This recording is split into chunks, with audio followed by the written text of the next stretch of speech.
আসসালামু আলাইকুম, সবাইকে কেমন আছেন সবাই? আশা করি সবাই ভালো আছেন। আজকে সকালে আমরা যাই দেরি করে উঠছি, কারণ সকালে নাস্তা বানানোর প্যারা ছিল না। আর এইদিকে গাছে একটা কাঁঠাল পাকছিল, তো আমরা যা মিলে পারতেছি। আমি চঙ্গটা ধরে রাখছিলাম, পরে আবার মামিও আমাদের সাথে হেল্প করে দিছে, বড় মামি আর কি। তারপরে আমি আবার কিছু চাদর ভিজাবো, অনেক দিন পরে মনে অনেক বেশি রোদ উঠছে, তো 3টা চাদর আমি রাখছিলাম। চাদর কেন জানি না আমার রোদে না শুকাইলে ভালো লাগে না, কারণ এই কয়দিন ভিজাই নাই, কারণ এই কয়দিন অনেক বেশি বৃষ্টি ছিল। মা চাল ভিজাইছে, এটা ধুয়ে দিতে বলতেছে। আমাদের বাসায় সবসময় এরকম 10 কেজির মতো চাল ভাঙায়া ফ্রিজে রাখা দেওয়া হয়, যখন যেই পিঠা খাইতে মন চায় তখন বের করে বানানো হয়। চাদরগুলা ভিজিয়ে রাখার পরেই কিন্তু ভালো করে আমি চালটা ধুয়ে নিলাম। চাদরগুলা খালা আইসা পরে ধুয়ে দিবে। এই চালগুলো এখন ঝোড়া দিয়ে রাখবে, পরে আব্বা বাজারে যাওয়ার সময় নিয়ে যাবে। উপরে আইসা ঘর টর গুছাই নিছি, প্রতিদিন এই কাজটা করি। সকালে সামিউন উঠার পর কোনো রকম একটু বিছানাটা গুছায় রাখে, পরে আমি গুছাই নেই। কালকে আমার এই পার্সেলটা আসছিল ওরা পেজ থেকে, আমি একটা ড্রেস নিছিলাম, আর এটা খুবই সুন্দর একটা ড্রেসটার নেইকে অনেক সুন্দর কাজ করা আছে, প্লাস হাতাতে অনেক সুন্দর লেস ওয়ার্ক করা আছে, আর আলাদা করে নিচের জন্য প্যানেলও দেওয়া আছে। এই তো ড্রেসটার ফাইনাল লুক এরকম হবে। বানানোর পর অবশ্যই পরে আপনাদেরকে পিক শেয়ার করব, তখন দেখলে বুঝতে পারবেন ড্রেসটা কতটা সুন্দর। আর এটা নিচের প্যানেল। এর আগেও কিন্তু আমি আপুর পেজ থেকে আরো 2টা ড্রেস নিয়েছিলাম। পার্পল কালার ড্রেসটা তো আপনারা অনেক বেশি পছন্দ করছেন, অনেক আপুরা নিয়ে আমাকে আবার পিকচারও পাঠাইছিলেন।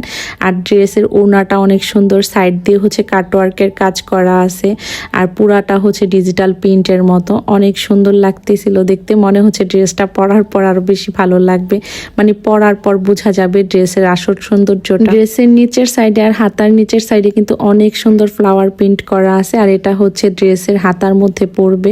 হাতার মধ্যে ভাবতেছি নিচে কাপড় দিয়ে তারপরে এটা দিব। আমি তো অনেকটা লুজ ফিটিং করে বানাই হাতা, তো বানানোর পরে মনে হয় ভালোই লাগবে। কারো যদি ড্রেসটা ভালো লাগে আপুর পেজ থেকে নিয়ে নেবেন। আমি এখানে আপুর পেজের স্ক্রিনশট দিয়ে দিতেছি, ক্যাপশনে পেজটা মেনশন করে দিব। আর হ্যাঁ, একটা কথা মাথায় রাখবেন আপুরা, সবসময় আমি কিন্তু ভালো জিনিসই আপনাদের সাথে শেয়ার করি, কোনো আজে বাজে জিনিস শেয়ার করি না। তারপরে তো আমরা 3 জাল সবকিছু গুছাই নিয়েছিলাম রান্না করার জন্য, তারপরে রান্নাটা বসাই দিছি। ইদানিং কয়েকটা আপু আমাকে অনেকের ভিডিওতে মেনশন দেন, কারণ তারাও জায়েরা ভিডিও বানায়, তো একজন নাকি আরেকজনের কথা বলে না, এরকম কিছু। তো প্লিজ আপুর আপনাদের কাছে আমার একটা রিকোয়েস্ট, এরকম ভিডিওতে আমাকে প্লিজ মেনশন দিবেন না, কারণ আসলে এক একজনের ফ্যামিলি এক এক রকম, আর এক একজনের মন মাইন্ড এক এক রকম। সবার সাথে সবাইরে মিলাইতে গেলে তো হবে না, তার সাথে আমার মিলবে না, আমার সাথে তার মিলবে না, তার লাইফস্টাইল অন্যরকম, আমার লাইফস্টাইল অন্যরকম। তো প্লিজ এরকম কাউকে দেখলে আমাকে মেনশন দিবেন না প্লিজ। এই বিষয়গুলো আমার সত্যি বলতে ভালো লাগে না। এদিকে আমার ফুপু অনেকগুলা গাব দিছে, এই গাবগুলো আমার অনেক ভালো লাগে খাইতে। আমার ফুপুদের কাছে অনেক হয়েছে। আমার ফুপু বাড়ি কিন্তু আমার বাড়ির পাশেই, তো ফুপু পাঠাইছে, পরে বলছে যে খাইলে আরো নিয়ে আসতে, মানে আরো আছে। আমার ছোট যা কাটতেছিল, আর আমি এদিকে একটা তরকারি রান্না করে ফেলছি কথা বলতে বলতে অলরেডি।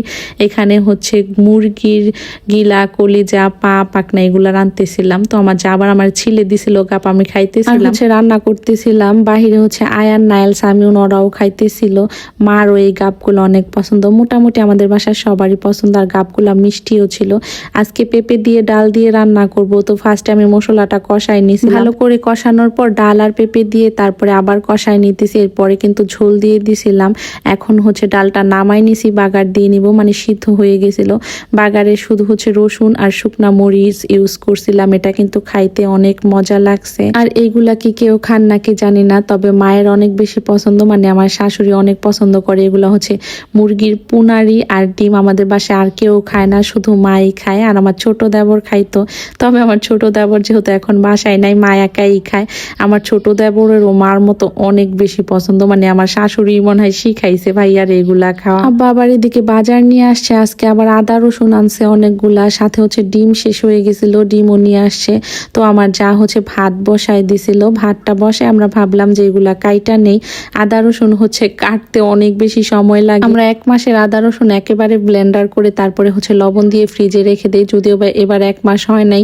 অনেক কিছু যেহেতু রান্না করতে হয় প্রতিদিন, আদা রসুনও বেশি লাগে।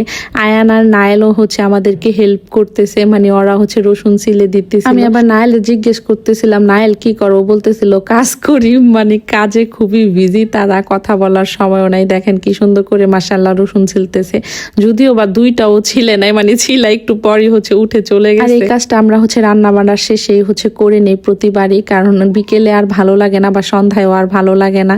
আমরা তিনজন একসাথে যেহেতু করি তো তাড়াতাড়ি হয়ে যায়। পরে অবশ্য মাও কিছু আদা ছিলে দিয়েছিল আমাদের সাথে। এদিকে হচ্ছে খালা আসছিল 3 পিস নিয়ে, মা আর মামি হচ্ছে দুইটা দুইটা করে রাখছিল। অনেকে আমাকে এই খালার কথা জিজ্ঞেস করেন, খালার নাম্বারও নিছেন কয়েকটা আপু, তবে উনি হচ্ছে আমাদের এলাকায় আসে, দূরে কোথাও যায় না। খালা কিন্তু ভালো কোয়ালিটি 3 পিস আনে, তবে দাম একটু বেশি রাখে দোকানের চেয়ে বা অনলাইনের থেকে একটু বেশি খালার কাছে। তো ওনার ঠিকানা চেয়ে আর হচ্ছে নাম্বার চেয়ে কোনো লাভ নাই, কারণ উনি দূরে কোথাও যাবে না।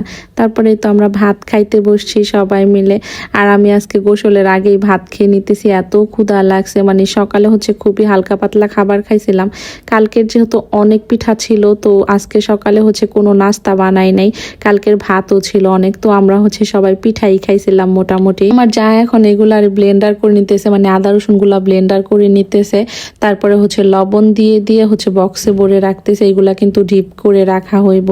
এদিকে দেখলাম যে আয়ান আর সামিউন খেলতেছে, মানে ওরা কি যে করে, সামিউন যে কি জানি বানাইছে ওইগুলা হচ্ছে ভাঙতেছে, এগুলা এখন নাকি আবার কি বানাইবো। তো ওর সাথে আমি রাগ করতেছিলাম, ওর লোশন দেয় এগুলার মধ্যে আরো কি কি জানো দেয়।